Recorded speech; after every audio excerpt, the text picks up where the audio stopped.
of Curriculum, Instruction, and International Programs at Bon Voyage World Languages Academy. I am also the author of Pathways to Language Fluency, Changing the Way We Think About Language in the United States. And today I am here and so excited to talk to you about language with the 5 senses. Language with the 5 senses is a comprehensible input method that I designed a few years ago, and I'm really proud of it. And I want to talk to you about language in the brain today and why language with the 5 senses works. So let's get started. Let's start by talking about your brain. This is a wonderful picture of your brain. And many of you have studied how the brain learns. But today we're going to talk about not only how the brain learns, but how the brain learns language. So you have brain cells that are called neurons. All your brain cells are called neurons, and you are born with approximately 100 billion neurons. Now, when you learn a new skill, something called a dendrite grows out of the neurons. And when 2 dendrites grow close together, they form a contact point called a synapse. We're going to go over these in a little more detail in a minute. And so messages are sent from one neuron to another across the synapses by neurotransmitters. And as skills are practiced and reinforced, the synapses grow and more neurotransmitters are stored. So that's kind of an overview of how your brain, when it learns a new skill, how those messages are transported. So all learning, language learning included, is sensory. It all begins with sensory input. So it comes into your brain through specialty sensory receptors. And what are those sensory receptors? Remember when we're in kindergarten and we learn about our 5 senses, hence language with the 5 senses. What are our 5 senses? Hearing with our ears, vision with our eyes, touch with our fingers, smell with our nose, and taste with our tongue. Now, touch can also come from other parts than our fingers, right? Like we can feel and touch from all parts of our body on the outside. So what it's important to know is the sensory receptors in our body, they receive the information and then they send messages accordingly to the brain. And so the desire to communicate with other humans is an instinct. However, language is learned through the senses exactly as everything else is learned. When we learn through our senses, when we make the conscious decision and we consciously learn through our senses, it builds double connections across those synapses, and more neurotransmitters can go back and forth. And so that puts information directly into the long-term memory. If I tell you something and give you a list and say, memorize this, it's going to go into your short-term memory until you need to use it. And then more often than not, you lose it. I mean, how many times have I heard, I can't even tell you, oh, I took a language in high school, but I can't remember it, or I can not remember very much of it. That's because the senses were not accurately engaged for long-term learning. Now, just because it goes into the long-term memory doesn't mean you have to just leave it, just stays there. You have to practice and reinforce in order for it to stay there. But it's easier to recall it if it goes there first rather than the short-term memory. So our language with the 5 senses. This method is based on the science behind how humans acquire language. We know that all learning is creating new circuit connections in the brain. All learning is sensory, and learning is retained when those circuit connections are retained. And when I talk about circuit connections, I'm talking about the building of synapses and dendrites and neurons and neurotransmitters, okay? So we want to make sure that we build those connections and that the learning is retained when those circuit connections are reinforced. The language center in our brain actually solidifies. It's the only part of the brain that solidifies between the age of 8 and 12.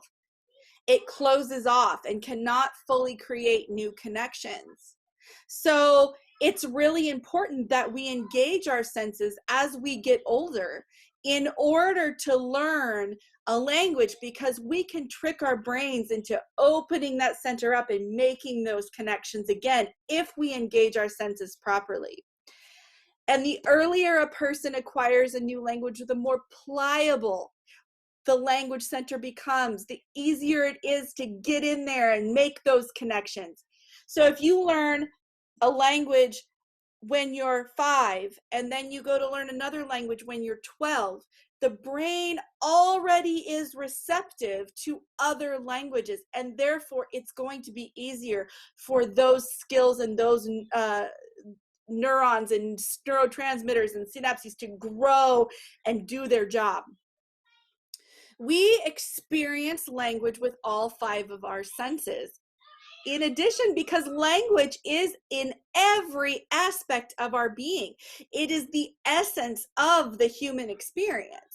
So we must use our senses in order to learn language. Think about when you are a baby. How do we learn language? We first learn by observing, but our caregivers, they're with us. They help us feel, they help give us those sensory connections in order for us for our brains to learn and grow and absorb that language. Language is experiences. And so we have to make sure that when we're learning a language, we don't learn it in a bubble, because language is interactive.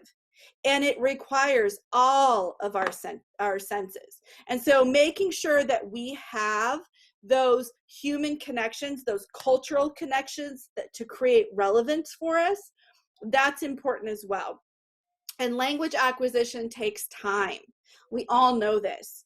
You cannot learn language in a day. You know, the ideal is to be completely immersed, to have all of your senses engaged. But you have to think about it this way. When you're a baby, you don't come out speaking, and it doesn't take you a day or sometimes even a year to speak fully. You're listening, constantly listening, and then comes out babbling, and repetition, and then one word, 2 spontaneous words, 3 spontaneous words. So if you think of a way that a child progresses, when you're learning a new language, you're just like a language baby. You are exactly, that's what I say to my students. I always say, you're a language baby. You are the same level as a newborn baby, and you've got to build that time up. You know, an adult learning a language needs up to 1,500 hours of just listening in order to be able to produce spontaneous language. And we're going to talk about this a little bit more in a few minutes. So we're going to talk about why translation doesn't work and why language with the 5 senses is a completely zero translation method. You can teach without translation. Here is something that's really funny that I found. This is just a funny little thing. French lessons debutante confirmed and even specialist. Nobody ends to learn. This was a translation, a little sign that was out there. And so I just want to show you that, you know, translation, a lot gets lost in translation. And so translation doesn't work because in order for language acquisition to be effective, we must create those circuit connections in the brain that tap into all 5 of our senses. People who learn a language through translation very, very rarely become bilingual because it hinders their fluency. Fluency is not the same as accuracy. You know, translators, that is a completely different skill, and there's need for translators. But I'll tell you a story. I have a really, really good friend in France. She's actually one of my oldest friends in France, and she is a translator, and she translates French, or so into French, Portuguese, English, and Spanish. And the only language that she speaks fluently is French. She can read Spanish, Portuguese, and English. She can write Spanish, Portuguese, and English, but she cannot hold a fluent conversation in any of those languages. And it's because translation makes us rely on our first language. It breaks those connections. And so we often think that a person who's a fluent speaker is an accurate speaker, when in fact, many times fluency doesn't equal being 100% accurate. Fluency means being able to speak with fluidity, and we'll talk about the definitions of fluency here in a minute. But this equals being able to speak with fluidity and communicate effectively. So translation creates an extra step in the brain that hinders your communication, and it focuses on accuracy. And I always say it's better to be understood than to be precise. Because what is the number one goal of most people taking a language? It's to be understood and to communicate. Translation can also cause cultural blunders. There's, for example, not in Canada, but in France, if you say je suis excitée, well, you're not exactly saying the kind of excited that you want to be. It's, you know, there's a lot of different things that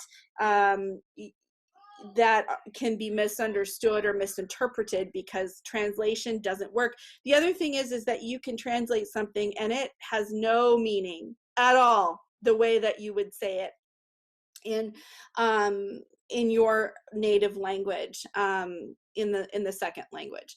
And when I say that no translation, I don't mean that you can't use your native language at all. It means that we don't take a sentence or a word and change it into the native language. We use the native language a lot of times as a tool in order to explain like cultural things or explanations or use word associations. The last thing about translation is that it stays in your short-term memory. So it does not aid in putting that language into the long-term memory. When you are creating language in your brain, this is the language process in the brain. You start out, it goes from conceptualization. So I'm going through all 4 of these steps multiple times as I'm talking to you right now.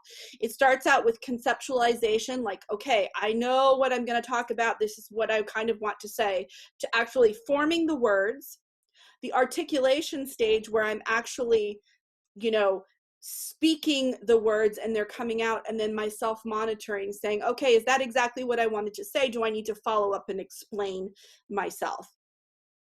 What happens with translation is these first 2 concepts, conceptualization and formulation, these first 2 steps, they take an extra long time.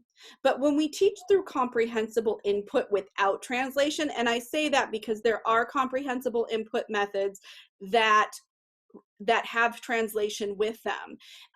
And so this is a no translation. So when we teach with comprehensible input without translation, these first 2 steps become automatic. Like we are in our native language, these are automatic. These also become automatic in your second language.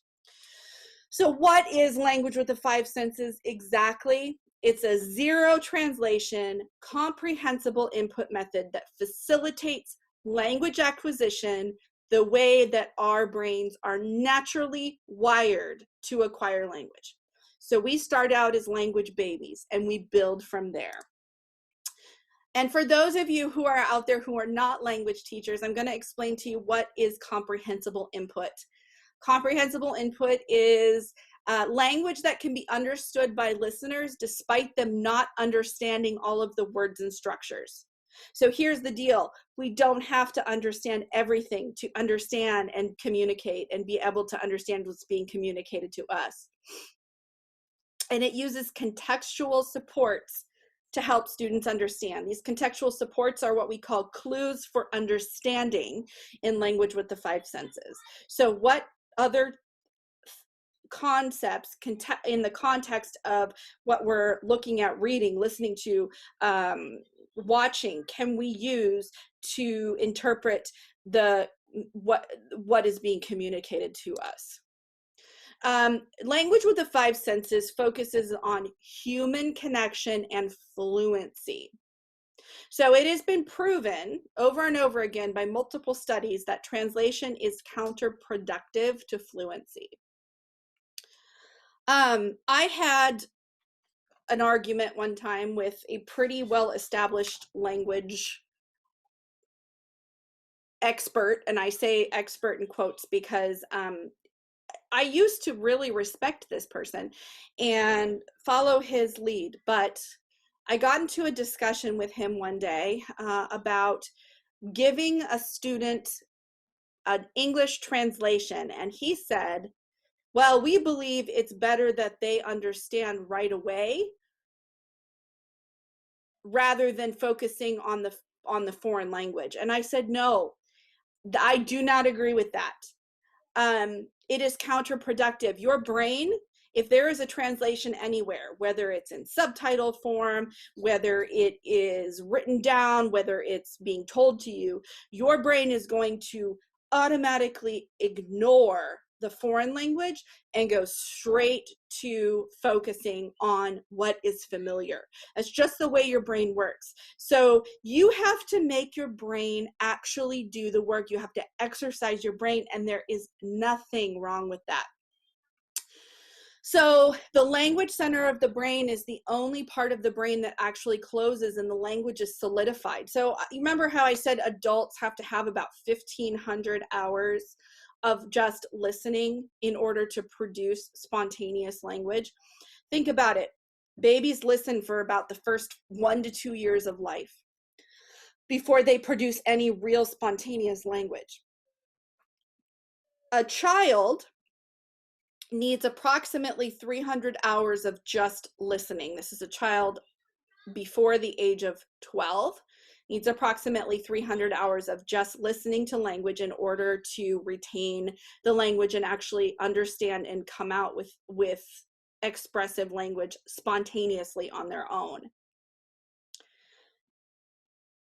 Think about when we learn a language in a setting that is not immersion.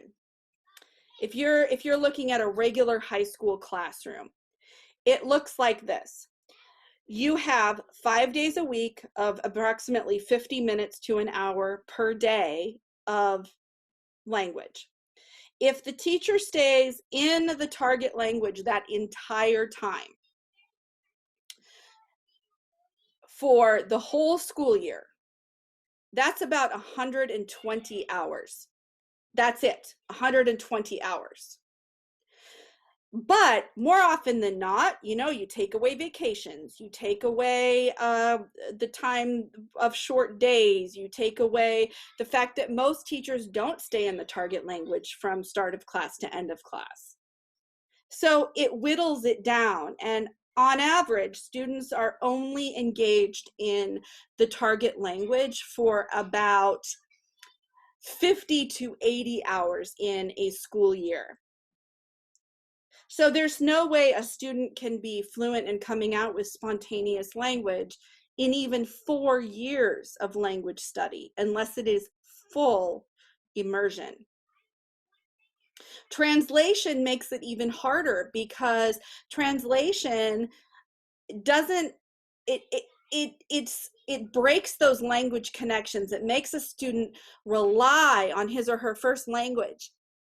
But this method focuses on whole language, communication, global understanding, not accuracy. It helps the students actually think in the target language or the language that they're learning. So let's define fluency. So I define fluency, two different types of fluency. So fluency is the speed and fluidity at which our brains can process and produce language. So I'm speaking to you right now with fluency. Receptive fluency is how much we can understand and how quickly our brain can process receptive language, or what is being said to us. Expressive fluency is how rapidly our brain can process and produce language, either spontaneously or in response to receptive language. So receptive fluency would be how much you can hear, understand, and read. Expressive fluency, those expressive competencies would be more like speaking and writing.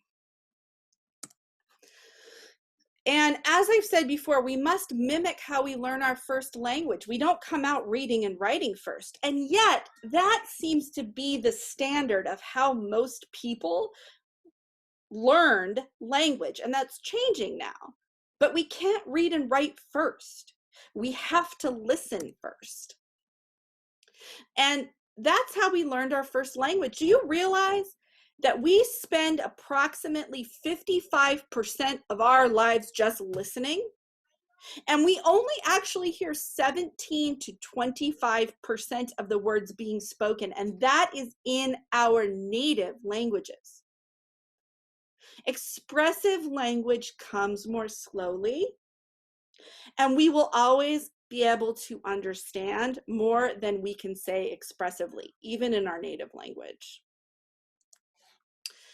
In the language with the five senses, we follow a very specific process for learning language. So the first part is, and we follow this process for each lesson, and then we kind of mix it up a little bit depending. The first 2 years of study, we focus a lot more on those receptive competencies to build a good foundation in the brain before we move on to those receptive competencies. So the first one is I listen. Students simply listen to the language. They're not asked to produce at this point, only to listen. So we do this through short stories, bits of text. We do it through songs. We use a lot of input where the students are just listening, but they're listening to understand. And we use the next step with that in I move my body. They're listening, but now they're asked to sing the specific vocabulary words or grammar or chunks of language while putting them together with body movements and gestures and singing the words along with moving the body to help create language connections in the brain. So the listening part might be done with pictures, so they're engaging their sight senses as well.